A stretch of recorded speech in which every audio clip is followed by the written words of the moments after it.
कि क्या तू लेके आया जग में और क्या तू लेके जाएगा। बड़े सुंदर शब्दों में लिखा है कि संसार में मनुष्य आता है तो ना कुछ लेकर के आता है और ना कुछ लेकर के जाता है। बताया क्या तू लेके आया जग में, क्या तू लेके जाएगा।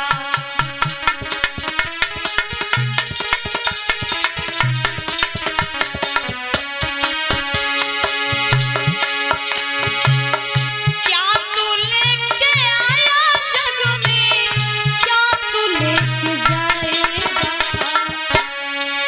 क्या तू लेके आया जग में, क्या तू लेके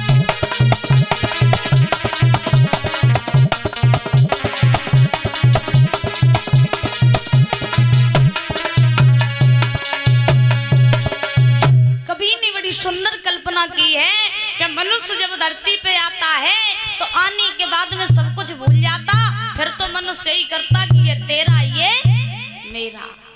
लेकिन ध्यान रखना, जो जिंदगी में तेरा मेरा करता है, सारी जिंदगी कमाई करते रहो तो वो कमाई कभी आपके साथ जाने वाली नहीं है।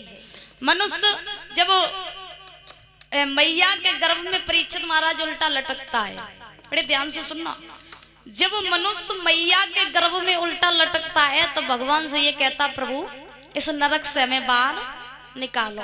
भगवान कहते क्यों निकालें, अगर तुझे हम इस गर्भ से इस नरक से बाहर निकाल दें तो फिर तू धरती पर जाएगा तो फिर तू मेरा भजन नहीं करेगा।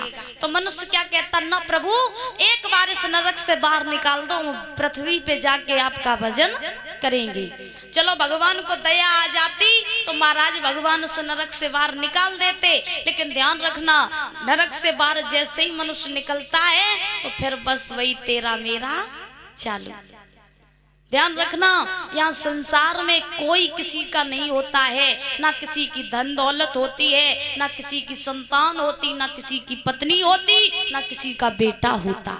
परीक्षित महाराज, संसार में कोई किसी का नहीं होता, लेकिन फिर भी मनुष्य पता नहीं कौन से अंधविश्वास में भटकता रहता कि अपनी सारी जिंदगी अपनी संतान के लिए निकाल देता, कमाई में निकाल देता। एक भी मिनट, 10 मिनट, 5 मिनट बैठ करके भगवान का भजन नहीं करता।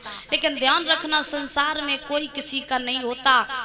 आपका तभी तक आपकी पत्नी साथ देगी जब तक आपके पास पैसा, जब तक आपके पास धन दौलत पैसा है तब तक आपकी पत्नी आपका साथ देगी, और धन दौलत पैसा खत्म तो ध्यान रखना पत्नी भी साथ छोड़ के चली जाती। और अगर ना मानो, अगर मेरी बात आप लोग झूठ मानो तो प्रैक्टिकल करके कभी देख लियो, कभी प्रैक्टिकल करके देख लेना कि अगर आपके पास पैसा खत्म हो जाए ना, आजकल तो परीक्षित महाराज ऐसी घटनाएं रोज देखने को मिलती हैं, आजकल ऐसी घटनाएं रोज देखने को मिलती हैं। लेकिन ध्यान रखना, संसार में कोई किसी का नहीं होता। जब तक आपके पास पैसा है परीक्षित महाराज, तब तक आपका बेटा आपके पास रहेगा।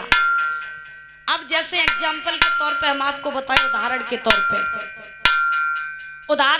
पे हम आपको बताएं, परीक्षित महाराज आपके घर में 2 बेटा हुए, ध्यान से